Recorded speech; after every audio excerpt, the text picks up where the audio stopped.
Hello, everybody. We are going to talk about My Little Pony: Friendship is Magic, Season 1, Episode 22, entitled A Bird in the Hoof. Oh, yeah. Hi, I'm Megan the Fangirl. And I'm the Bagel Ghost. And we are just coming back from a very, traumatic vacation, so our brains may not be functional for this entirely yet. Ha ha ha ha ha. But we're gonna try, aren't we? Yes. We had the vacation where everything went wrong, so that could be a whole separate podcast by itself, but I'm not going to bog everything down here right now.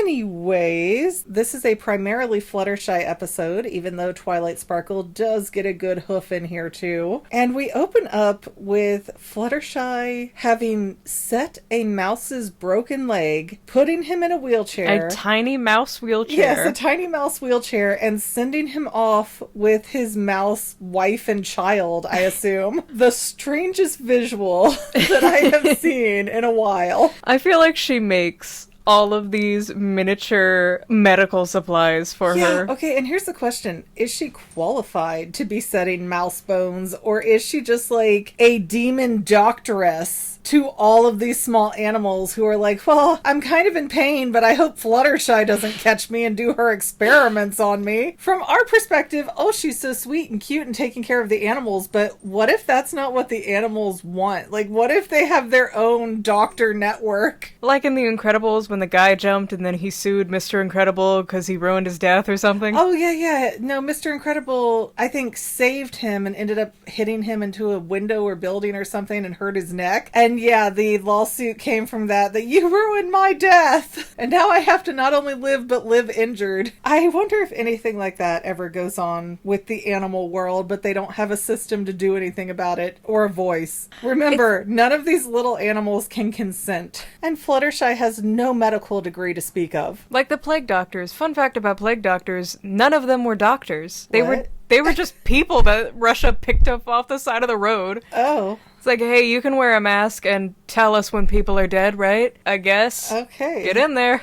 Cool. That's one way to get promoted in society, I guess. Wow. Anyways, then Angel runs in, who is the really bratty, neurotic bunny that Fluttershy can't get enough of for some reason. That's like her favorite pet, her signature pet. 'Cause Shy and Bunny go hand in hand. But Angel has a stopwatch, and he keeps pointing at it and making his arms look like little dials, and even I'm sitting there going, I don't get what this rabbit wants. And apparently he's trying to inform Fluttershy that she should be meeting Princess Celestia right now, and she is late. I don't know why you'd get a stopwatch and not a normal clock, but whatever. Those ones are heavy. He got the tiny one. By the way, if you hear jingling in the background, the cats are furious that we've been gone for 2 weeks, and they are making that known, so you hear rattle, rattle, rattle everywhere around us. Jingle jangle. This episode really falls victim really hard to the early show weirdness, and it shows. I don't know, it could just be regular weirdness, because this is such a bizarre episode, because once Fluttershy does get to where Princess Celestia is, which is Sugar Cube Corner, and that's Pinkie Pie's home, there's guards standing outside, and they're the pretty Pegasus guards that are all carbon copies of each other, and they look at Fluttershy and go, "Halt, who goes here?" And Fluttershy's like, "Never mind, nobody, I'm gonna go home now."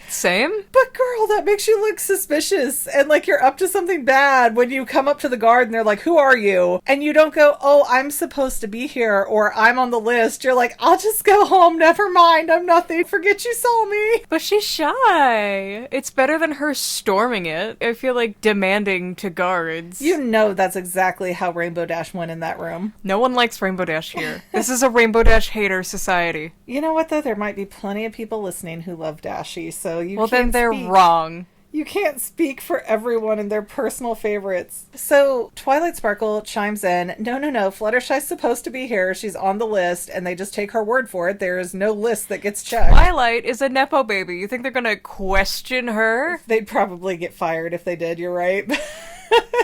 But Twilight is acting really nervous around Fluttershy, and she's getting the little sweat bubbles and such. And she's like, ha ha ha, I'm really nervous for Princess Celestia to meet all of my friends one-on-one, up close and personal like this, and get to know your personalities. Wow, just tell me you don't like your friends. You know what? There are many episodes where Twilight's friends are bad friends to her. You know what, though? I will say, because I've had this situation, I get very chameleon-y. Like, I kind of adopt the temperament and personality of the people around me, and that's sort of a safety mechanism I've developed over my lifetime. That's an autism trait.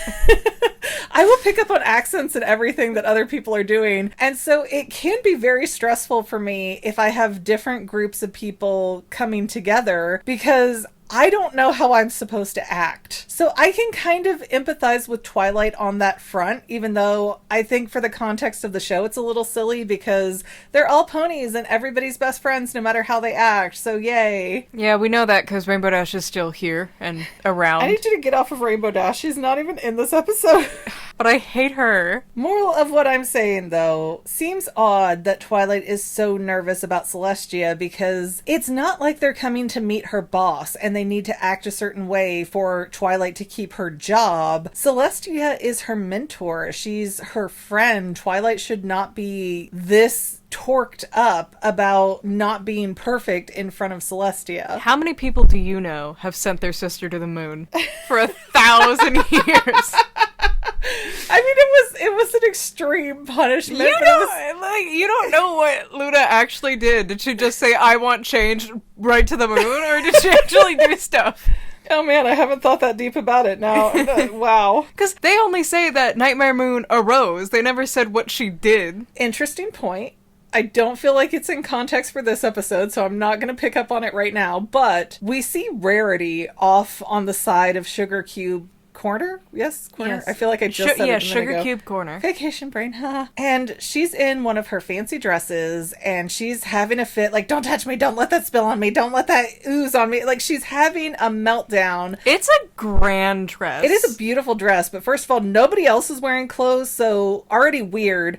Second of all, if Twilight's going to be nervous or embarrassed about any of her friends, Rarity is there in a flippin' tiara in front of a real princess. Like, that seems offensive to me.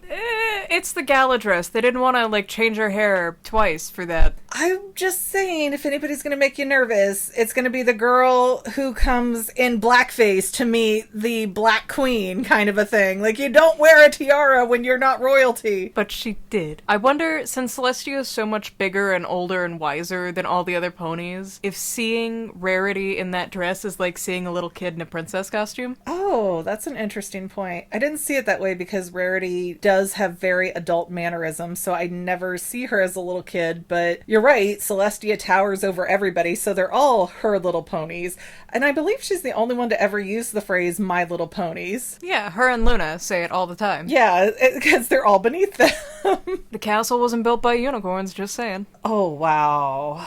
Okay, I'm trying not to touch on all of these other deeper issues that are not part of this episode, but you're just pulling me in here. Anyways, we cut over and see Pinkie Pie for a minute, who apparently has never been to a social gathering in her life, despite being the party pony, because she runs right up to Celestia, knowing Celestia's royalty, and says, you're gonna eat that cupcake, and then gobbles it down. Doesn't wait for an answer? Yes, doesn't even wait for an answer. And again, if Twilight's gonna be nervous about anybody, that's not the behavior that's going to set her off. Rarity's not the behavior that's going to set her off. I mean, I feel like Fluttershy, with living with so many animals, I feel like she smells a little bit like cat pee. Wow. At least a little. It's bunny pee, first of all. She probably has cats, too. So then Fluttershy is sitting down, and by the way, Applejack's having an aneurysm over on the side of the table about, what fork do I use? I can't eat. I'm going to starve to death. But Fluttershy sits down. She's chatting with Celestia. Celestia is like, yes, I love all of the animals in my kingdom, great and small. Oh, here is my invisible pet bird, Philomena, who looks like a plucked chicken. It looks like one of those honking chicken toys that you see in gags. Yeah, like the rubber chickens. Yeah. And immediately I'm like, okay, this is clearly a phoenix that's about to die and get reborn. You weren't supposed to figure that out. You weren't supposed to figure that out. I am not the 5-year-old audience that this episode was written for. That's true and that's fair. But I don't know how Fluttershy, in her years of life and experience, does not know what a phoenix is. And this is weird. I don't quite understand the context of what happened here, but Celestia leaves the dinner. She leaves her pet behind. Already weird that she even brought the pet to a dinner. She's one of those people, I guarantee you, who are like, I gotta bring my pet to Walmart so I can walk through the store. Like, baby, maybe you need to order delivery, because I don't need your dog hair all over the fresh grapes and stuff. It's gross. The dog would like to try. Yeah, well, the dog can try in your house after you buy it, not in the store where it's a hygiene and allergy problem for everybody else. Anyway, back to this bird. Yeah, Celestia walks off, leaves her bird behind at this dinner table in this place she apparently doesn't know because it's covered in guards now. And Fluttershy's just like, I'm gonna steal it and fix it. I can fix him. Yeah, so she brings Philomena home, and she's like, I can't believe that Celestia let you get in such disrepair. I'm gonna make you all better. I think what she said was, oh, the princess must be so busy that she doesn't have time for you. Yeah. Like she's trying to coax you out of your current relationship. Oh, but before we get too far into the Fluttershy Philomena debacle, we do get to see, for I think the first time, Pinkie Pie's hosts at Sugar Cube Corner, the blue and yellow pony. Yeah, Mr. and Mrs. Cake. Yeah, she's adorable. He looks scary. Like, he's got he's got an underbite. Yeah, he's Baron von Underbite there. He's just I hope he is a good man, because he is not a pretty man. He's a great man. Good.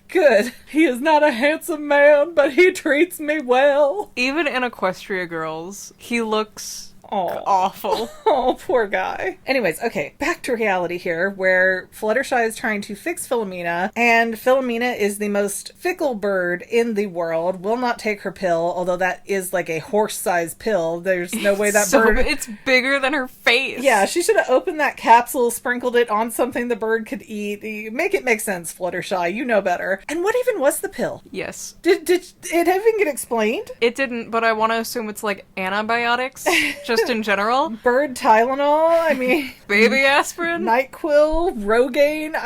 What were you giving this bird? So after a whole montage of Fluttershy unsuccessfully trying to get Philomena to be healthier and look better and not look like she's dying... This bird is like dealing with a toddler trying to like get dressed or anything. Well, but then Twilight Sparkle shows up at Fluttershy's place and she's like, oh my gosh, you stole the princess's pet. She's gonna lock you away or banish you, then lock you away in the place she banishes you.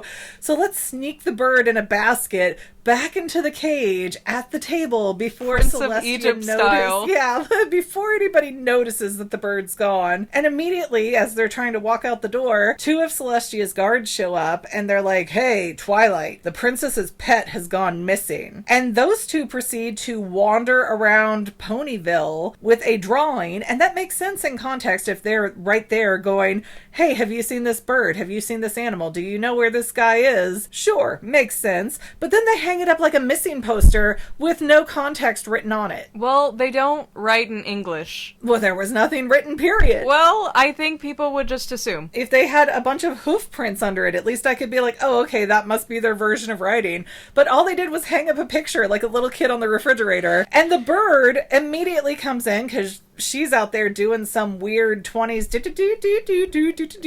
like running through the doors. Yeah, so goofy. And the bird comes over and draws thick eyebrows and mustache on its own picture from where the guards are looking for it. So I have questions, because one, does the bird want to be found?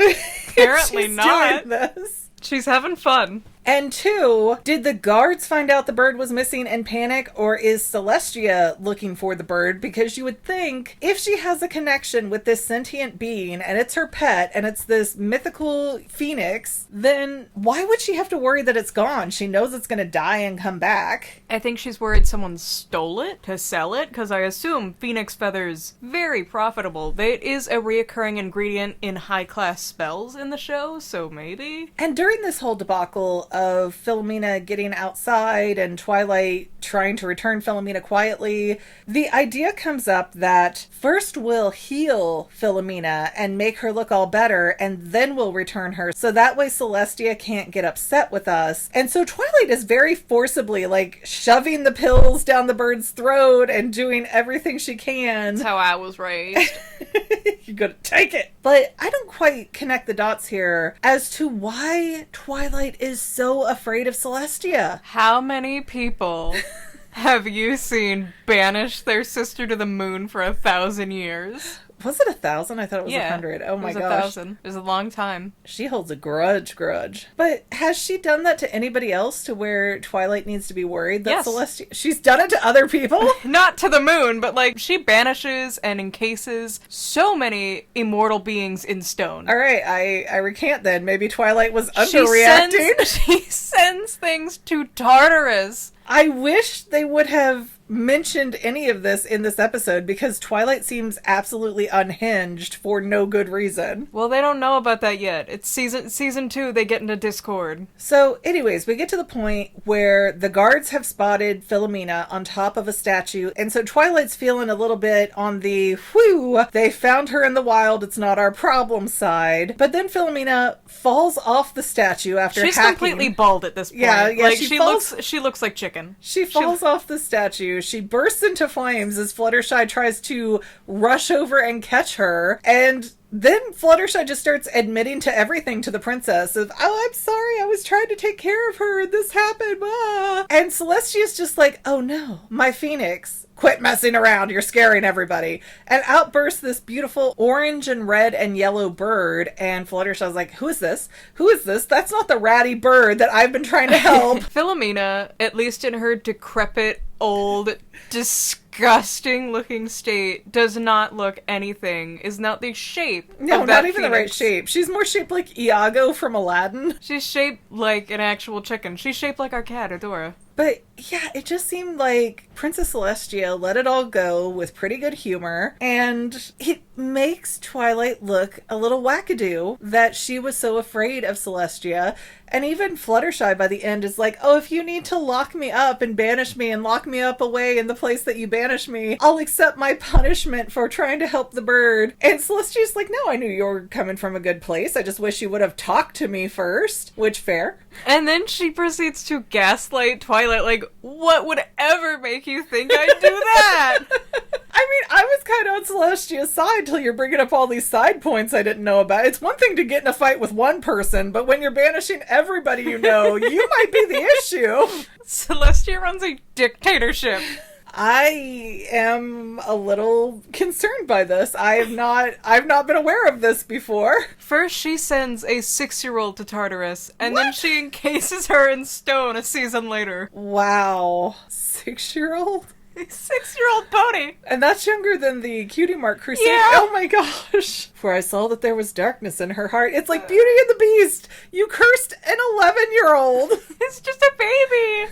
Of course there's darkness! It knows nothing! Oh wow, that's something. My brain is not loving this. I don't know how to process these new informational bits about Celestia. But Celestia does not play. anyways, we are getting so close to the end of this season of My Little Pony. But as we are out of episode and the cats are flipping out around us, they are perfectly quiet when we are watching the episode. But as soon as we start talking, they're like, "Now, gotta amp this up to 11. Party They're time." doing their parkour tricks. Oh my It's their canon event. Start ripping apart the couch with their claws. Ah! I think we are going to let you guys go now. Please don't forget to like, subscribe, comment, and or share. All of that good stuff is absolutely free for you, and it really helps us out and grow in the algorithm. We also have paid channel memberships if you are open to non-free ways to help us grow and develop. And other than that, I think we will see you in episode 23 of season 1 next week. Which is title. Title, yes. The TV already went off while we were talking, so I yeah. can't pull it up fast enough. It's a mystery! Buy our Patreon. Cutie Mark, 20% guaranteed. We don't have Patreon! Oh, channel membership, 20% guaranteed. See you next time, guys. Bye! Bye!